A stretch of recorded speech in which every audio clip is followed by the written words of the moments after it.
Welcome to the hashtag 486 build off. So we have the 486 board there, but let's recap on this one. This one was from my 500 sub special that I done quite a while ago, and it's just not doing what I would like it to do.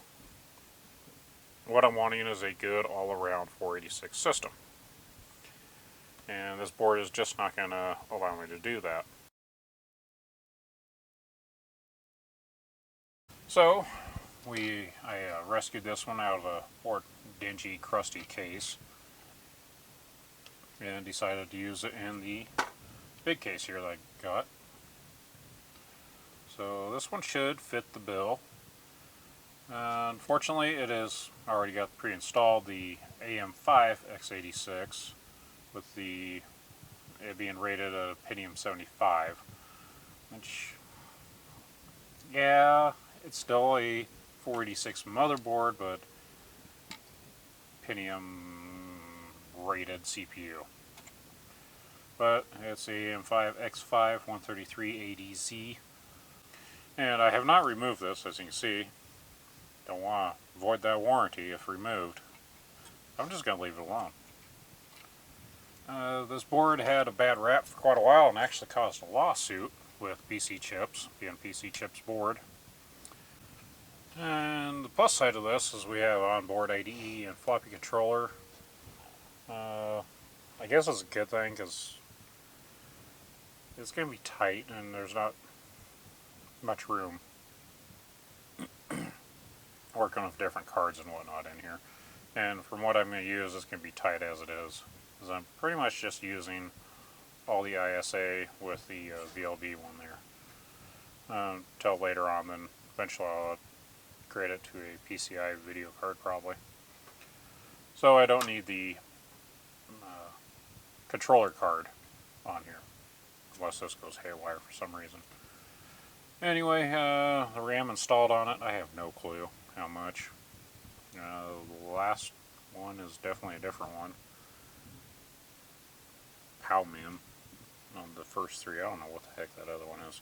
Well, we'll boot it up and we'll figure that out from there on. Oh, enough about the board. Let's go down to the actual cards here. So, kind of tossing up here a little bit on what I want to use for the VGA card right now. There might be a change of plan here on the video card. I might just put the PCI video card in here anyway. So, number 9. Number 9 GXE64 Pro, your ticket to ride.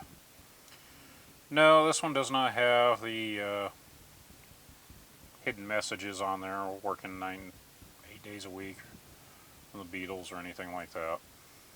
Unfortunately, it is fully populated. Nice card.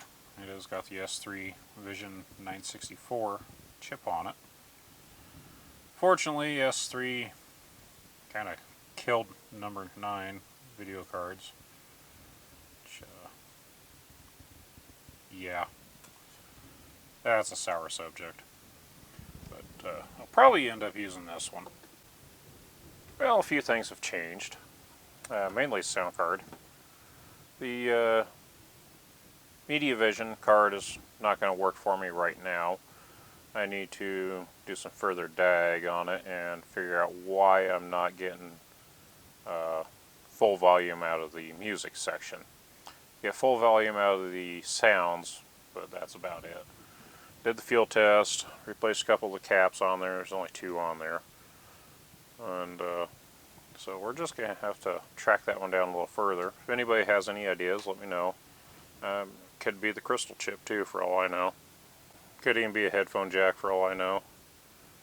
It is a little, yeah, not too bad. I say it's a little wobbly, but no, not really. Could even be a resistor in there, I don't know. But I'm getting full sound effects, but no full volume for the music. So I went in with the CT32, or yeah, the AH32. So and this is the one that I was using in the 500 sub special for that 486. This system, the way I got spec'd out, seems to love this card, which is great. Take full advantage of it. I have it plugged into my Roland sound canvas, the SC55 Mark II. Great little device. It's the first time I ever had a Roland, a sound canvas, matter of fact. I grew up with PC speaker, Opti sound chips. I had never really had the creative sound cards, sound blasters. I didn't grow up with that. Didn't have the funds for it. Because food on the table was priority, which, yes it is. But I do have, the system's a little overspec'd for a 486 build, I agree. But the purpose of it is I want to be able to play whatever DOS game I got. You know, pretty much this will do the majority of it. And also being a 486. Yes, I could do this with a Pentium, but 486 feels more correct. So, got Lemmings, got Star Trek Judgment Rights, collector discs go with it. Awesome. One of my all-time favorites, Star Trek Next Generation Final Unity. And of course, can't forget about Descent 1 and 2. So, why not, right? I guess I'm going to go ahead and button the rest of this up and get on to the gameplay. Then we ran into the issue of the other CD-ROM drive. It read one CD great, put in another one, forget it. It quit working. Tried cleaning it with a disc cleaner, one of those CDs that has a little paintbrush on it. Yeah, that didn't work. Then I was like, okay, cool.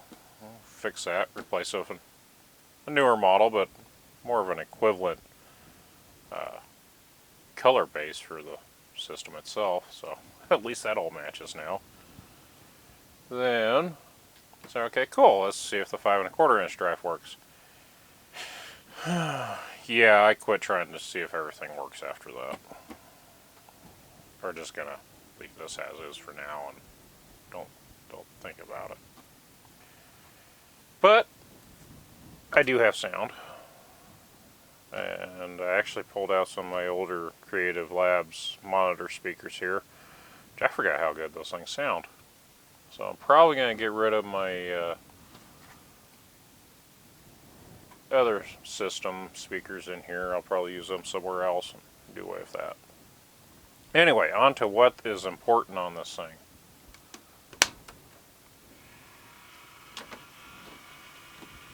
The squealing back there is because I need to replace the fan and the power supply.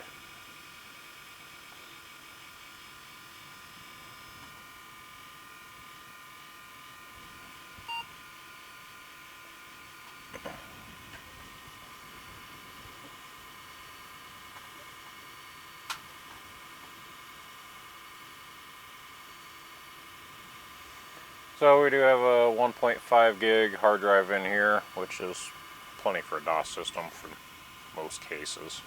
Obviously you are going to fill it up eventually. But I do have everything set up on here, everything boots properly. Very nice system from where I am. Just a few little things I gotta fix. I'll probably do a video on the power supply fan replacement, because I know the supply is still good, it's just it won't be much longer if I don't fix that fan. So let's see what we got for MIM. Where we're sitting on the memory. I did not run any, I didn't run MIM Maker at all. I probably should eventually install Quim, but that's another day. So I do not have Windows on here. Kind of decided against that for now. If I do, it'll be Windows 3.11, just simplicity. It is what it is. Yeah. Apparently I can't even type either. Ended up using Xcopy to get my the benchmarks to come over here from Phil's Computer Lab. Again, very handy. Thank you, Phil.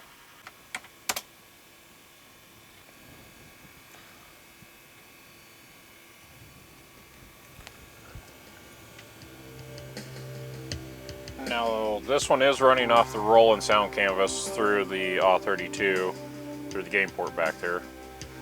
Yeah, it's not legit Roland sound, but it transferred through the sound canvas, so it helps.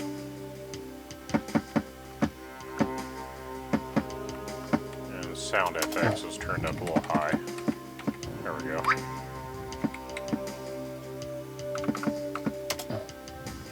So that's where I'm running through. For some reason I didn't like General MIDI or the AdLib. Well, I know why I didn't like the AdLib, but I didn't. The AW32 sound just didn't sound quite right, so I went to the sound canvas.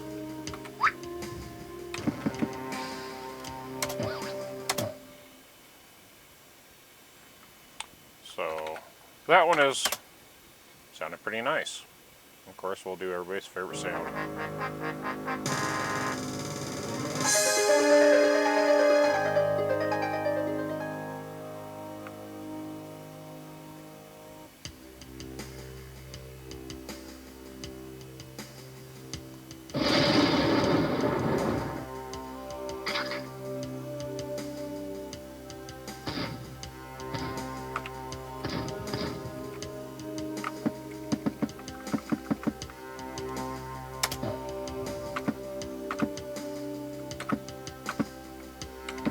Let's play as Doug. Dig my grave now. That sounds like a good plan. They call me the cleaner? Oh, yeah. Just dig my grave now.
sound effects at the end of it.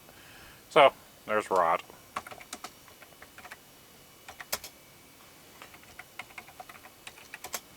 So let's go into the benchmarks here.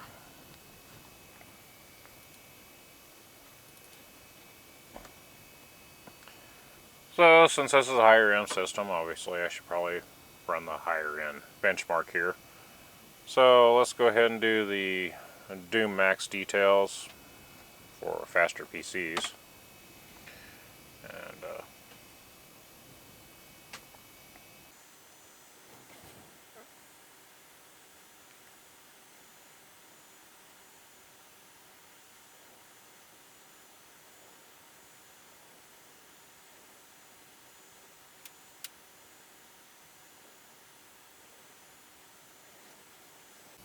oh, not bad on the frames per second. What is that?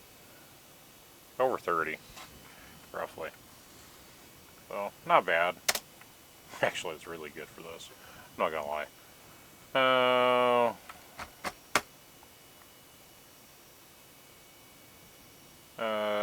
Quake 2, it wasn't any better really, or Quake time demo. It wasn't the greatest, I'll be honest there. With this motherboard, it's about what everybody else has been getting. Yeah. So I'm not even gonna bother with that. Check CPU, there we are. The AM586, 133, AM75 rated. And the bus clock speed is 33.6. Yes, this motherboard can be overclocked and you can increase that. I just don't feel like doing that to the system. I want stability and whatnot. And these boards are getting harder and harder to find out there, so why ruin something when you may not be able to replace it? So I'm just going to leave it alone. If I want to overclock something, I'll find something that's more common to get a hold of and play with that.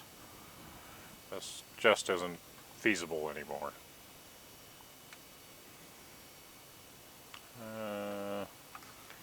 Speeds this. Well, let's run the 3D bench for faster PCs.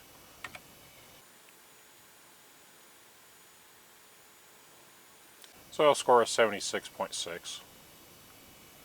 We'll go ahead and run Chris's 3D benchmark, 640 by 480.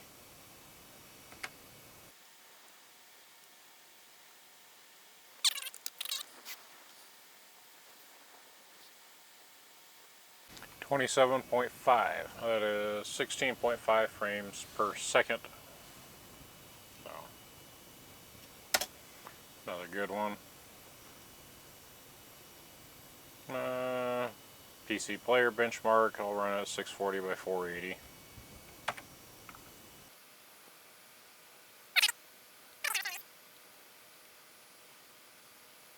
So PC player bench is 6.6.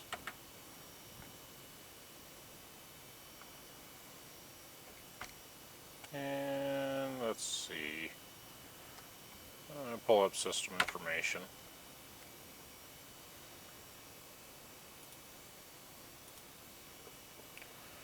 So there is where we are at on this computer. So yeah, it's above a Pentium 66. Obviously, it's rated for a Pentium 75, so why not?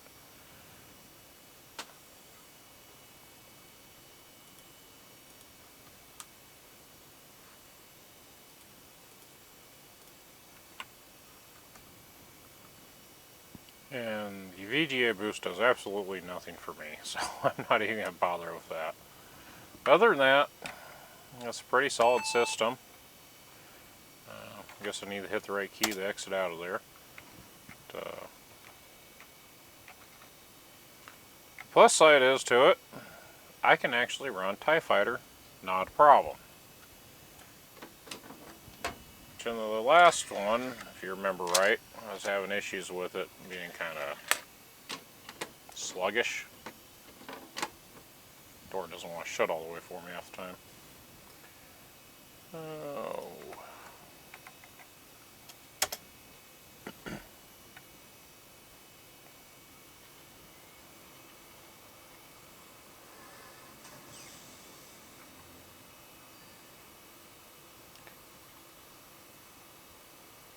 very long time ago in a galaxy not so far away.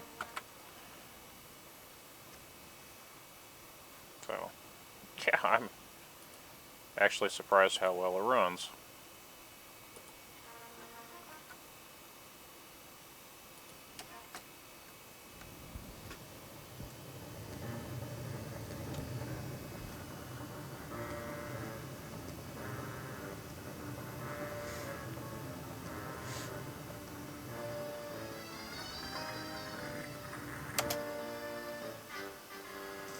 Enter your name, pilot. No. You notice it's the same guy from some of the other ones too.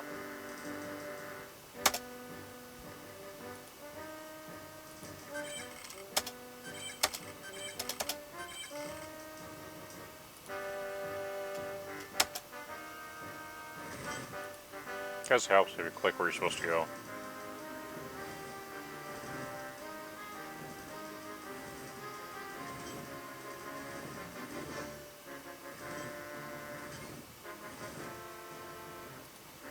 I'll see if I die here again.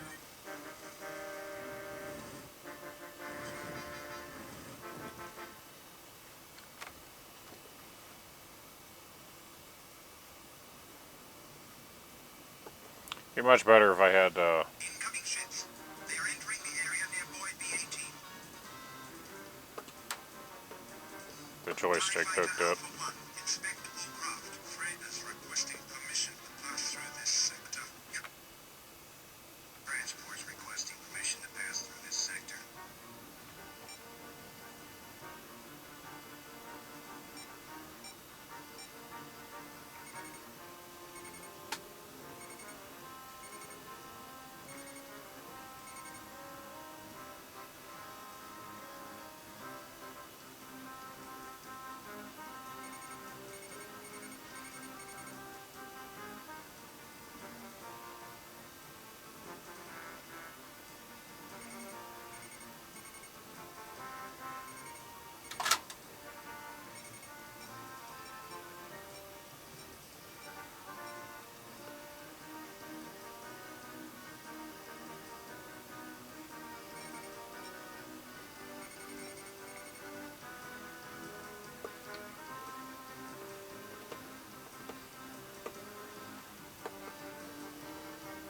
Ah. Anyway, you get the idea. I hate playing this game with a mouse, so yes, it works great. I'm happy with it. So here we are. So I guess that concludes my 486 build off. I'm sorry it wasn't any fancier than what I wanted it to be, but that's okay. There's a lot of other stuff going on in between. So that is what it is. So again, thank you for watching, and stay safe. Watch out for those idiots.